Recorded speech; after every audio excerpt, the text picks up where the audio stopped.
عايشه في الشقه دي بقالي سنين مع وائل الله يرحمه، وانجبت منه 3 اطفال. اتجوزنا في 2010 وكنا عايشين حياه مستقره هادئه، ما حدش نزعه في الشقه ولا كان في اي دعاوي، بل بالعكس. بعد وفاته في 2016 رحمه الله عليه طبعا ربنا يرحمه، جت الفنانه اميره العيدي، هي طليقته.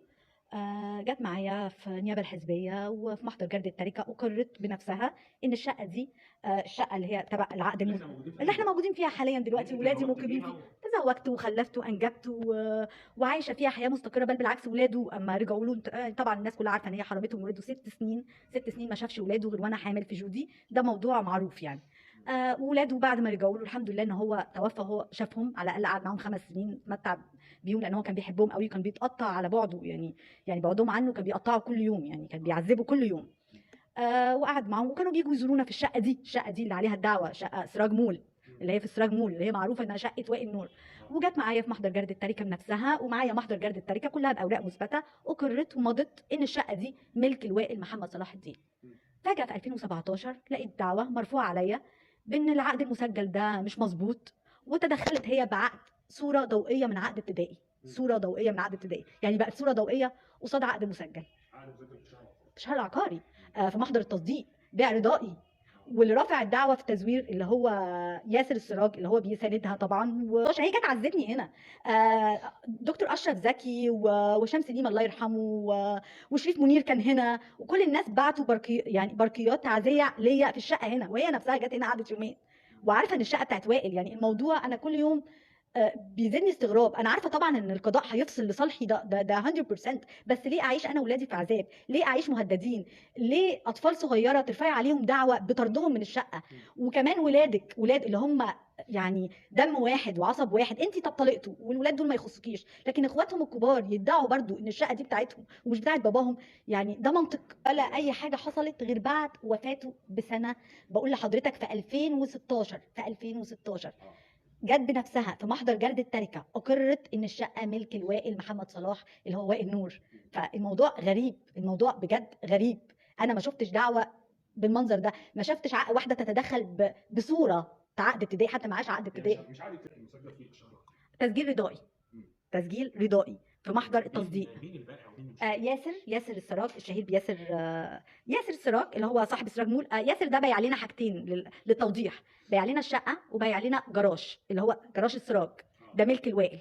وما طعنش على الجراج مع انه نفس الامضاء ونفس الوقت ونفس التاريخ ونفس اليوم، يعني ما طعنش على الجراج، وهي مالكه، مش هي طليقه، اولادها مالكين في الجراج ولحد دلوقتي بيضروا ريع منه، يعني بياخدوا منه مرتب شهري لحد دلوقتي كلنا، يعني انا وولادي وولادها بياخدوا منه، وما طعنش عليه هو بالتزوير، بل بالعكس.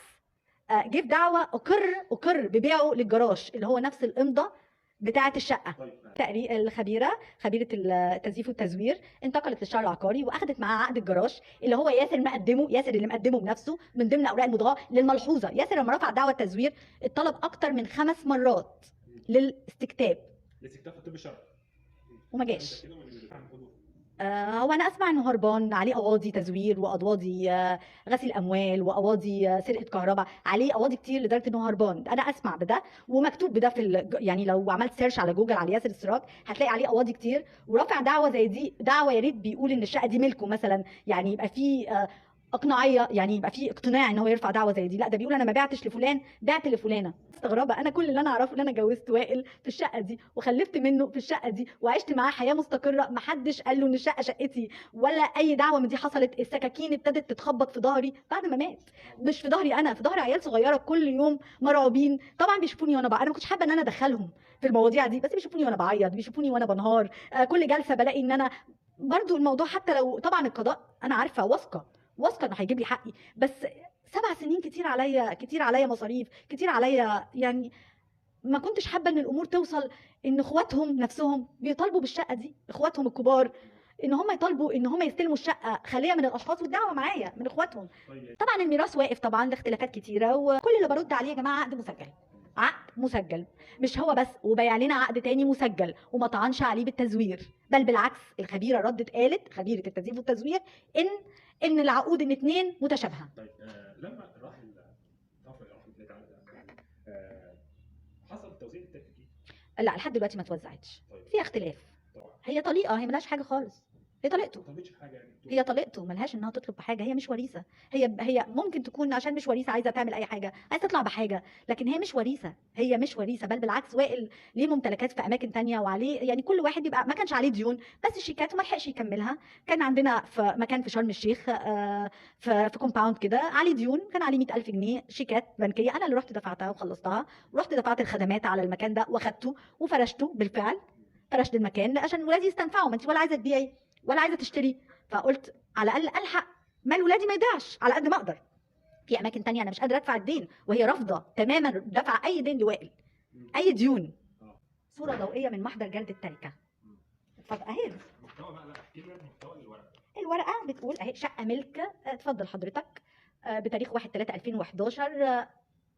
كان الاختلاف بس على سعر الشقه، عشان انا طبعا كنت هشتري نصيب ولادها، فانا كنت بقول انها بمليون، هي لا 2 مليون. الاختلاف كان فقط على سعر الشقه. سعر الشقه وانا لا اهي تقييم الشقه والامضه بتاعتها اميره عبد القادر العايدي. ما عملتش دوق العيش. لو هي تجاوبنا طبعا على الاقل ارتاح.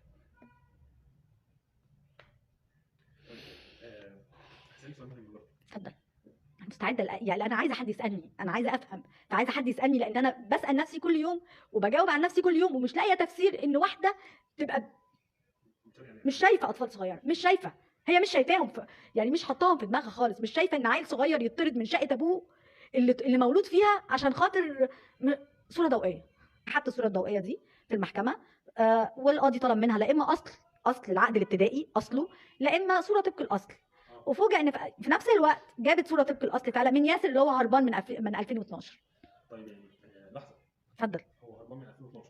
جابت الصوره دي امتى بقى؟ صوره طبق الاصل في 2017 وهو مش موجود في مصر. لو موجود يجي يستكتب يا جماعه، انا بطالب ياسر يجي يستكتب عشان تتاكدي من صحه التوقيع بتاعك. انا بطالب ياسر يجي يستكتب، مع ان انا الخبيره نصفتني، وان شاء الله المحكمه رجعتها تاني طب شرعي للتاكد. انا اعتقد المحكمه مش للتاكد، لان خلاص هي الموضوع محسوم، ان هي يعني تاكد على التقرير ده، تاكيد للتقرير، اكيد تاكيد للتاكيد، لان هي الخبيره ضاغط بعقد مسجل مماثل ياسر بيع وائل.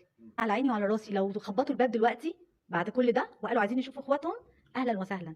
ولو عايزين يطلعوا بره واسيب لهم الشقه ويقعدوا مع اخواتهم زياره، مش هطلع بره طبعا لان انا اللي هراعي ولادي وانا ويقعدوا مع بعض، انا ما عنديش مشكله. محدش سال، كله بيدور على على الفلوس.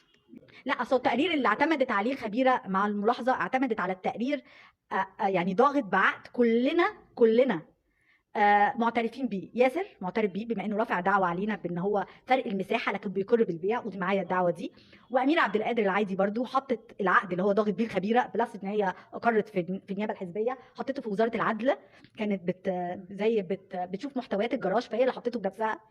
فالخبيره اعتمدت على حاجه موثقه برضو في الشرع العقاري، وانتقلت لمحضر التصديق وفتحت محضر التصديق وشافت الامضه دي. فالتقرير هيختلف ازاي يعني؟ مش عارفه يعني ممكن يحصل ايه؟ ده هيحصل حاجه بقى مش متوقعه كده، ما تبقاش متوقعه. هي مش ضاغط بس، هي انتقلت للشهر العقاري وفتحت المحضر التصديق اللي هو الدفتر، ولقت الامضه موجوده ولقت العقد بالفعل موجود. راس مش راضي يتوزع، اختلاف ده عايز ده، دي عايز دي، كل واحد عايز ياخد حاجه اكتر من الثانيه. بص انا مش فارق معايا غير الاربع حيطان اللي ولادي قاعدين فيها، مش هبيع على المشاع. في عربيه تحت مرسيدس مثلا باظت بقى لها من ساعه ما وائل توفى ومحدش راضي يبيع، رغم ان انا تشتروها انتوا. طيب يعني انا لما جبت تقرير الخبراء برضو، ما انا ما ببيعش غير بالنيابه الحزبيه ان دي سعرها كذا.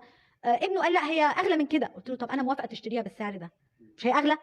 هي تسوى اشتريها انت وبيعها بالغالي. ولا اشترى ولا باع ولا عمل.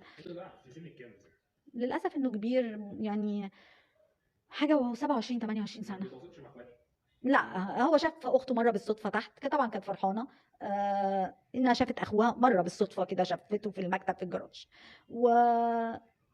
لكن ساره ما بتتواصلش معاها خالص. يوسف فين وفين بيتواصل، انا بقول لهم مالكوش دعوه، بس الولاد شايلين، مالكوش دعوه بالخلافات دي. يعني قالوا لي طب يا مامي سؤال يعني جودي عارفه جودي 13 سنه بتقول لي طب يا مامي، طب هو بيكلمنا دلوقتي بيطردنا من الشقه، طب هو بعد ما يطردنا هيبقى ليه عين يكلمنا؟